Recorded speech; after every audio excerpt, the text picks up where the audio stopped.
Welcome y'all to this Lexus GX 550 Luxury Plus. We're gonna take a look at this thing at night, talk about the details, get it out on the road for a test drive.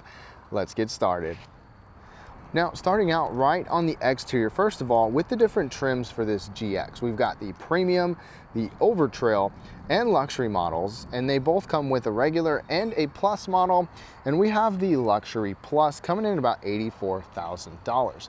Now, Lexus has made standard these these triple beam LED headlights. We also get LED fog lights on everything but the base, but take a look at this. We've got fog light there and then a blank section. I'll show you what that is in a minute, but you've got the big bold Lexus grille up front, big Lexus badge. I love the way these triple beam headlights work, especially with the L-themed daytime running light. LED turn signal in there as well. And when the signal is on or you are turning, this is a fog light. This one gives you illumination next to the vehicle. So no matter what, even if your fogs are off, you're gonna get extra illumination from those lights. The color on this one is called Incognito. There's actually quite a few different cool colors, especially with that Overtrail, the style on that. I really do like it. This one, being more luxury oriented, gets 22-inch wheels, but you go all the way down to 18-inch wheels on this. We've also got the boxy profile. This GX, from starting in 2024, is now based off of the new Land Cruiser, actually, believe it or not. So this is what you get. This is what it looks like. It's 197 inches long. Ground clearance on the non-Overtrail models is 8.6 inches, whereas the Overtrail gets an inch lift for 2025 and is 9.8 inches of ground clearance. But it still has that big boxy profile. You've got a roof rack up above as well. What do y'all think of the looks and the design? Let me know down below. Coupled with the LED light bar running across, LED turn signal, and the big upright profile. The Overtrail model in particular gets a 1-inch suspension lift for 2025, and it also gets an electronic locking rear differential, the EKDSS system, crawl control, downhill assist, multi-terrain select, and then the Luxury Plus shown here and Overtrail models also get an adaptive variable suspension. Now, as we take a look at the cargo space, first of all, the spare tire is a large spare tire under the back of the vehicle.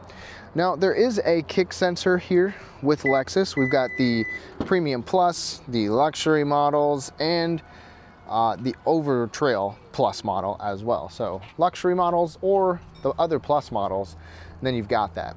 There's not a lot of space back here, and something that you'll learn is that the Overtrail model doesn't even get a third row. That is definitely oriented to cargo space.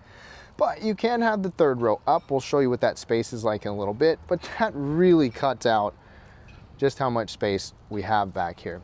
Now, you have power folding seats. So let me go ahead and fold those down. Headrest will automatically fold. I've already got this one down, and there's a tonneau cover that can lock into place to go across to pull and cover everything up back here. But obviously, this is probably how most of you are gonna roll. This is a good way to go. You've got 40 cubic feet on this model or 45 on the Overtrail model. Another thing that I like back here is we've got little cargo net hooks. We've got tie downs, obviously. We've got a spot for your tonneau cover. You've got the seatbelt little clip right there as well. And on this side is where you find your power controls. We also have a 3-prong outlet in there, 400-watt inverter. And I love these little kind of incognito lights, but they actually shine down a good amount of light just to this little area back here, even if you don't have that light turned on. So that's actually pretty nice. Underneath the floor, you've got a little storage area right here as well, some extra stuff like your jack kit, things like that. We even have a first aid kit that is like Velcroed onto the seat. More cargo space right here. You've got a couple of options. So you can either just fold it flat and leave this down, and then it is fairly flat with this back area and a long area, or you can pop this up and have it snugged up against the front row, depending on what you're hauling. It's definitely versatile, and you've got good space, especially with the Overtrail models. Now, Lexus gives us the Smart Key system as standard. You can 3-press and then hold the lock button for remote start. Nothing on the sides, nothing on the back. And this is kind of interesting. So before that, before we talk about that, the smart key even works back here. You've got a little dimple right there to press. You've got power folding mirrors. You've got the sensor in the back. Usually it's quick, but I had just locked it. Then when you open the door, our model gives us these auto extending running boards. Otherwise, every model comes standard with a fixed running board.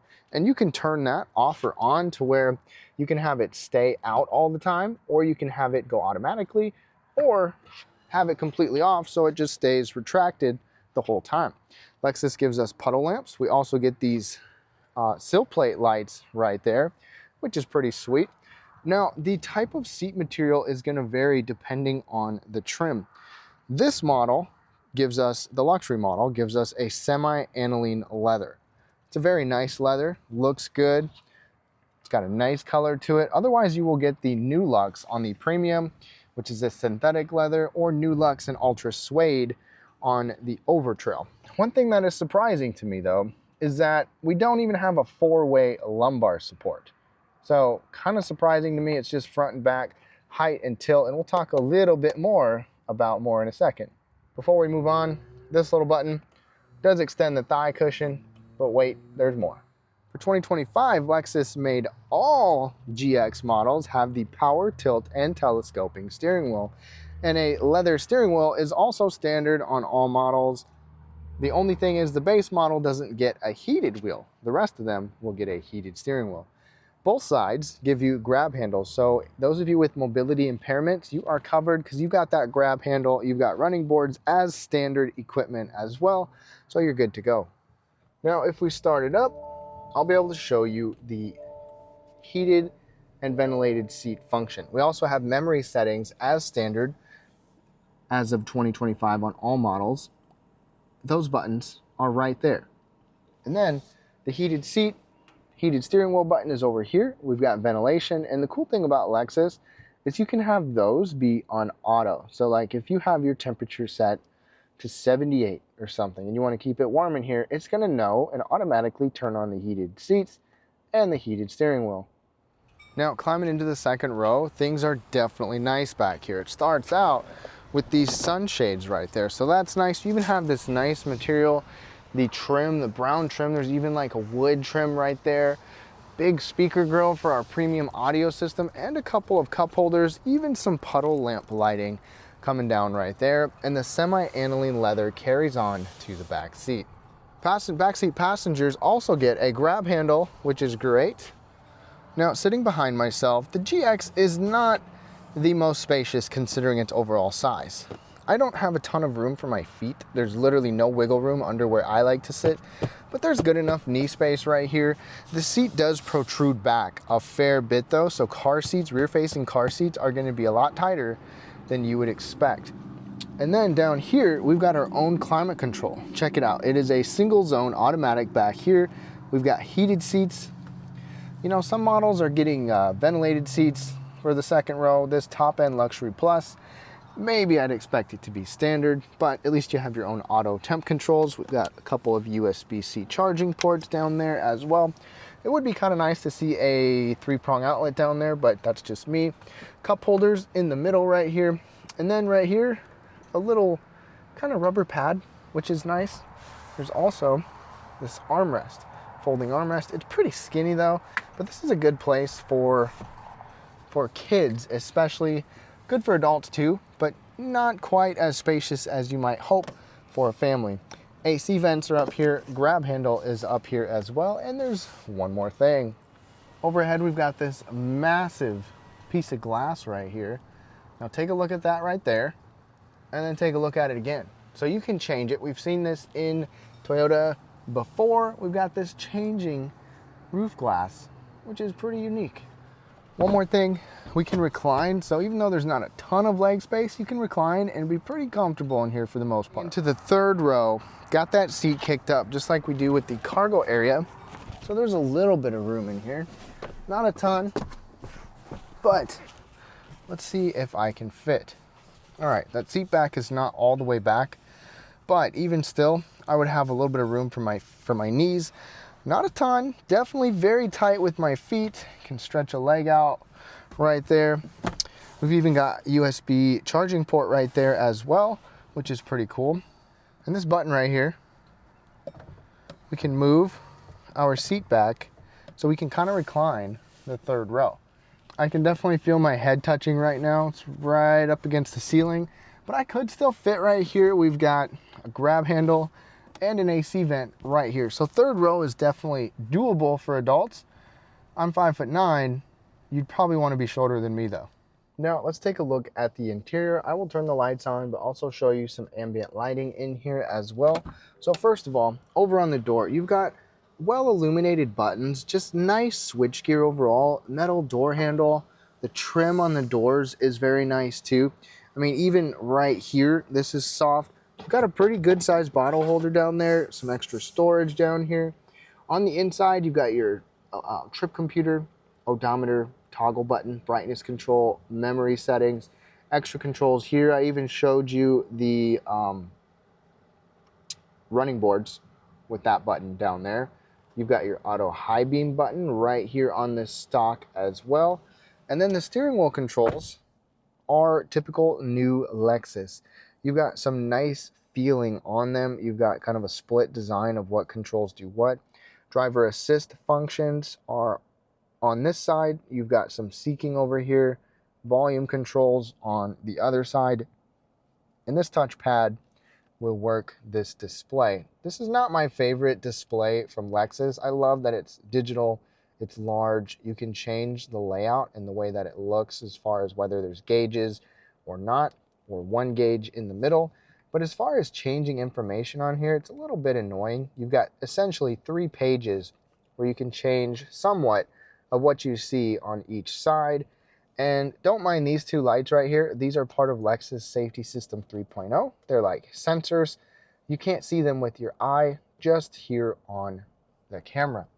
Now in front of us, we also have a head-up display right there. So it's not quite, it doesn't look quite as big right here on the camera, but it shows you a good amount of information on there. Your speed, your driver assist features. Push button start is right up there. We've got a button down here for a camera, our 360 camera, which I'll show you, plus a trailer brake controller down there as well, which is always nice to see. And then I'm going to turn on these overhead lights so you can see a little bit more of what's going on here. Check out this massive display. So we've got wireless Apple CarPlay and Android Auto with this massive display. It's all integrated, even the turn dials for your temperature controls right here. You've got fan slider. You've got this to where you can adjust where that goes or just hit auto. You can expand the climate control buttons right there. More over here. Then you can hit this for more of a shortcut on there as well. This is pretty cool. Scroll through some pages so you can see everything on here. Quicker access to certain things on the display.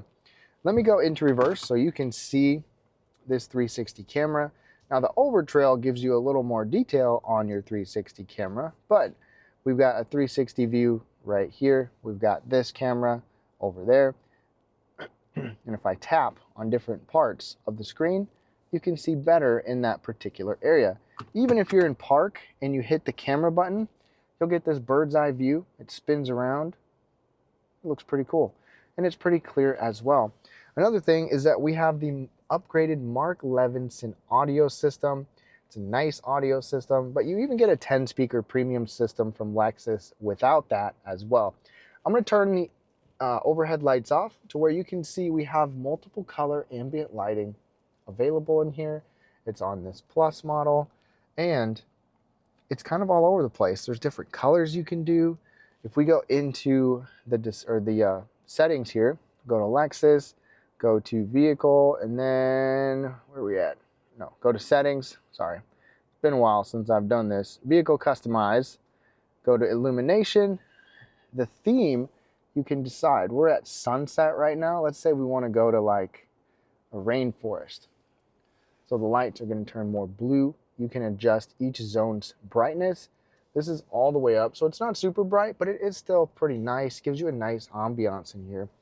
Now, we have drive modes on here as well. Let me go ahead and toggle through those. So you just spin the knob, and then it's going to show up on the display. So we've got a comfort mode because we have an adaptive suspension, so it can actually change how comfortable the suspension is. Normal, obviously standard.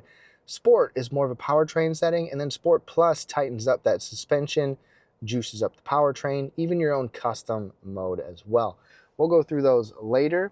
We've also got the ECT second, so electronically controlled transmission. You can have it start in second gear, basically limit shifting down to first.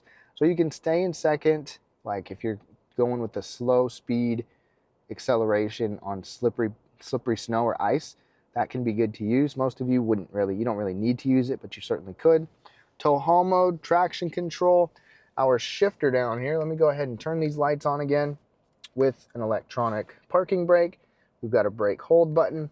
We also have our four-wheel drive controls and our center locking diff right there. So it's full-time four-wheel drive, but you can still go to a low-range four-wheel drive as well. This little section over here looks kind of funny. It's basically just for a 12-volt power outlet. Plus, we have two USB-C charging ports right there. The cup holders here work well for a variety of things. It's kind of a square design for the most part, but these accommodating rings, the little pieces, also help prevent stuff from moving around. This wireless charger is in a wonky spot. It's a little funky getting the phone in and out of there because it's just not perfect, but this armrest is wide if you like to share it with someone or if you have to share it with someone. Then if we lift it up, guess what? We have the cool box. So this is a cooler built in right here. It does take up quite a bit of space, so you don't have as big of a storage area. You can turn it off to make it just be a storage area, or you can keep some cool drinks in there as well. And then we have a lock-in glove box with the little light right there. We also have the digital rear view mirror. So you've got a regular mirror, garage controls, or you've got a digital camera for your mirror.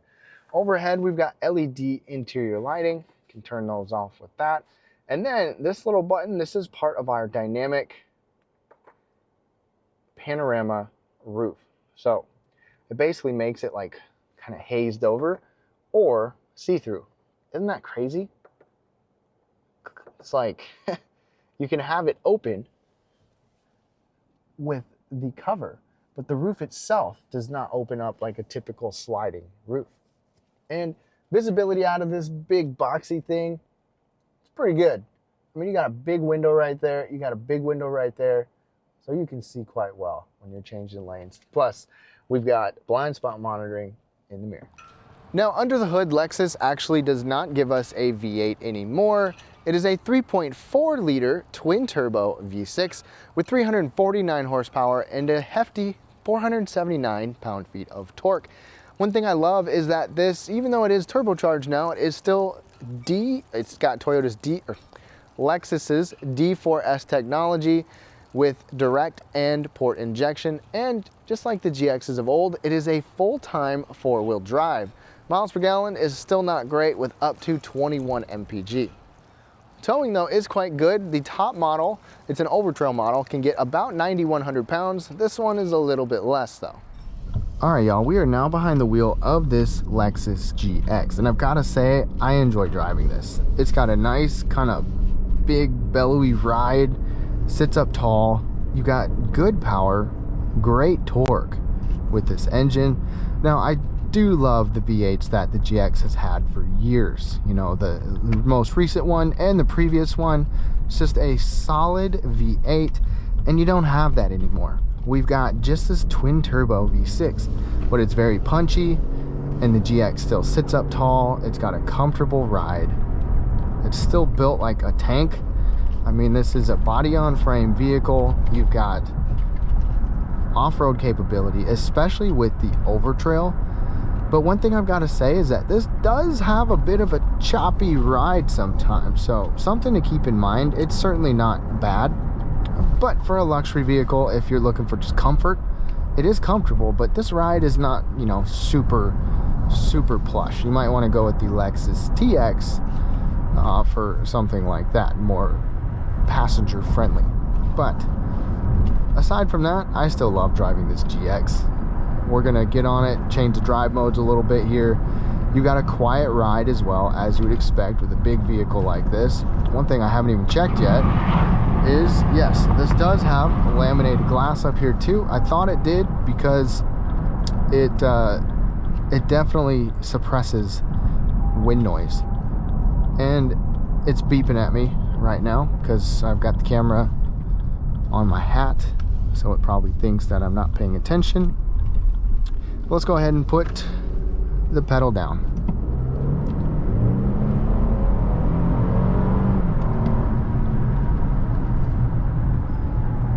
And it roars, it gets going pretty well, especially when we change drive modes. Now, I talked about the ride comfort a little bit. This does have a comfort mode. You can get an adaptive variable suspension on this, and that will soften things up. It really does. You can kind of feel it just smooth things out a little bit, so it's not quite so harsh over some bumps. And this model has the large 22-inch wheels. If you have an 18-inch wheel model or anything smaller, it's probably going to be a little bit more comfortable. Now, I'm going to go to sport mode. I'm going to go to Sport Plus, which really ramps up the responsiveness. The transmission keeps those RPMs high, and it puts some sound in here.